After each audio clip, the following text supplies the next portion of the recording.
සාදරයෙන් පිළිගන්නවා ඔයාලා සියලුම දෙනාව මගේ මාස්ට් අප්ඩේට YouTube channel එකට. ඉතින් මැයි මාසයේදී අස්වැසුමේ සිදුවන වෙනස්කම් කිහිපයක් පිළිබඳව තමයි අද මම මේ වීඩියෝ එකෙන් කතා කරන්නේ. ඉතින් වීඩියෝ එකට යන්න කලින් ඔයාලා මගේ channel එකට තාමත් අලුත් කෙනෙක් නම් අනිවාර්යයෙන්ම channel එක subscribe කරලා channel එකත් එක්ක දිගටම එකතු වෙන්න.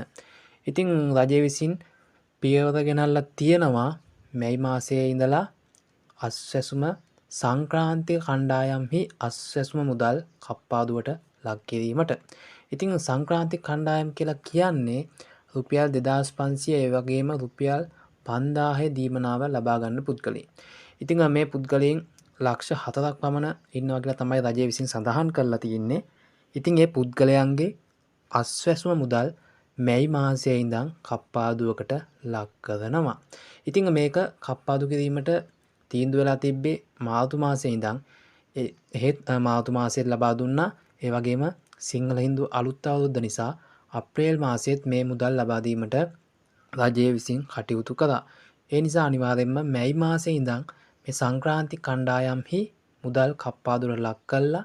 ජූනි මාසයේ ඉඳන් දෙවන අදියරේ අයට මුදල් ලබා දීමට රජය විසින් කටයුතු කරනවා කියලා සඳහන් කරලා තියෙනවා.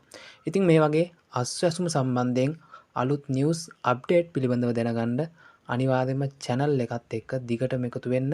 ඉතින් මේ වගේ අලුත් වටිනා වීඩියෝ එකකින් නැවත අපි හමු වෙමු.